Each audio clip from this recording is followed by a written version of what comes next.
The incursion and bombardment of Gaza is not about destroying Hamas. It is not about stopping rocket fire into Israel. It is not about achieving peace. The Israeli decision to rain death and destruction on Gaza, to use lethal weapons of the modern battlefield on a largely defenseless civilian population, is the final phase in the decades-long campaign to ethnically cleanse Palestinians. The assault on Gaza is about creating squalid, lawless, and impoverished ghettos in the West Bank and Gaza, where life for Palestinians will be barely sustainable. It is about building a series of ringed Palestinian enclaves where the Israeli military will have the ability to instantly shut off movement, food, medicine, and goods to perpetuate the misery. Privilege and power, especially military power, is a dangerous narcotic. Violence destroys those who bear the brunt of its force, but also those who try to use it to become gods. Ehud Barak, Israel's defense minister, said Israel is engaged in a war to the bitter end against Hamas in Gaza. A war? Israel uses sophisticated attack jets and naval vessels to bomb densely crowded refugee camps, schools, apartment blocks, mosques, and slums, to attack a population that has no air force, no air defense, no navy, no heavy weapons, no artillery units, no mechanized armor, no command and control, no army, and calls it a war. It is not a war. It is murder.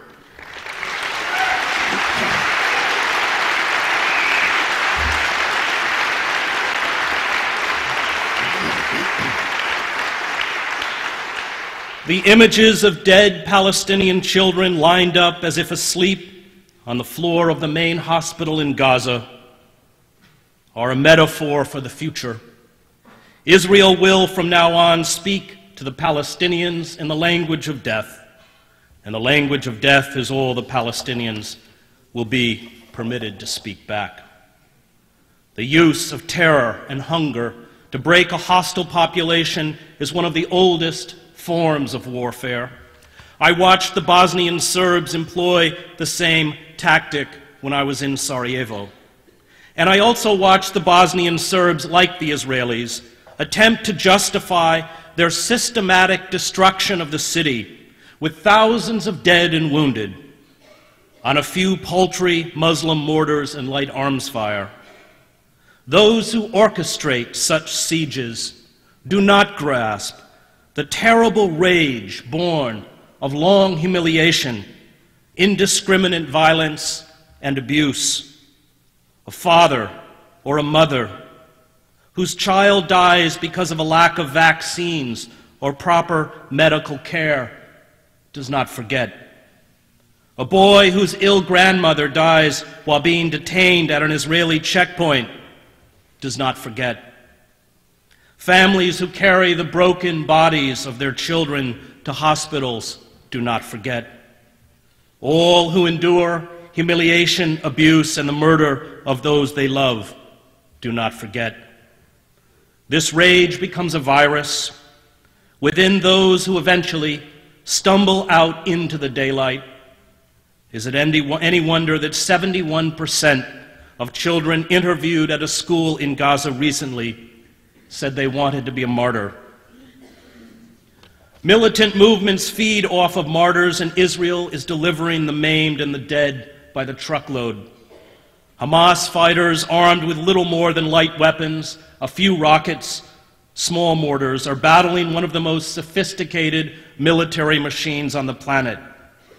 And the determined resistance by these doomed fighters exposes throughout the Arab world the gutlessness of dictators like Egypt's Hosni Mubarak.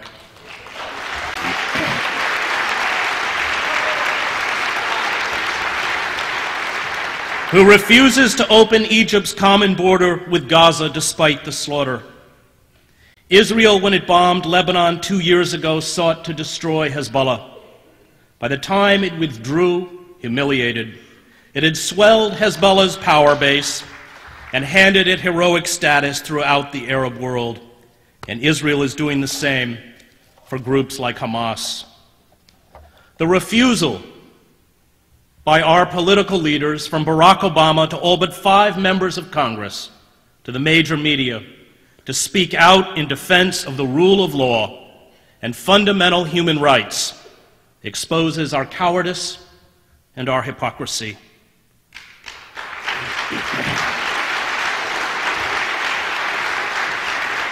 Those who openly condemn the Israeli crimes, including Israelis such as Yuri Avneri, Tom Segov, Ilan Pape, Gideon Levy, Amira Haas, as well as American stalwarts, Noam Chomsky, Dennis Kucinich, Norman Finkelstein, and Richard Falk, are ignored or spurned like lepers. They are denied a platform in the press. They are rendered nearly voiceless.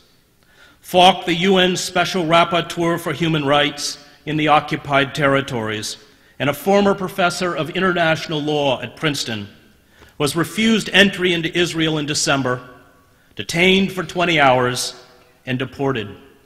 Never mind that nearly all of these voices are Jewish. Falk labeled the assault before Israel made its incursion into Gaza against the Palestinians as a crime against humanity.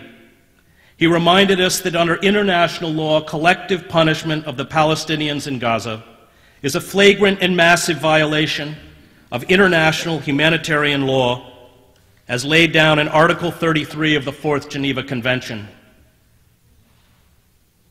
The public debate about the Gaza attack engages in the absurd pretense that it is Israel, not the Palestinians, whose security and dignity is being threatened. This blind defense of Israeli brutality towards the Palestinians is a betrayal of the memory of all those killed in other genocides in other times.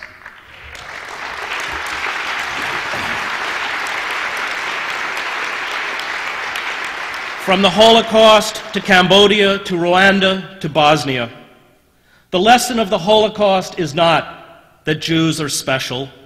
It is not that Jews are unique. It is not that Jews are eternal victims. The lesson of the Holocaust is that when you have the capacity to halt genocide, and you do not, no matter who carries out that genocide or who it is directed against, you are culpable.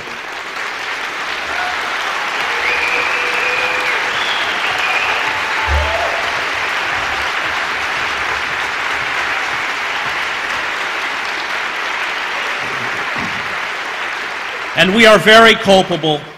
The F-16 fighter jets, the Apache attack helicopters, the 250-pound smart GBU-39 bombs are all part of the $3 billion military aid we give to Israel. Palestinians are being killed tonight with American-made weapons. But perhaps our callous indifference to human suffering is to be expected. We, after all, kill women and children on an even vaster scale in Iraq and Afghanistan.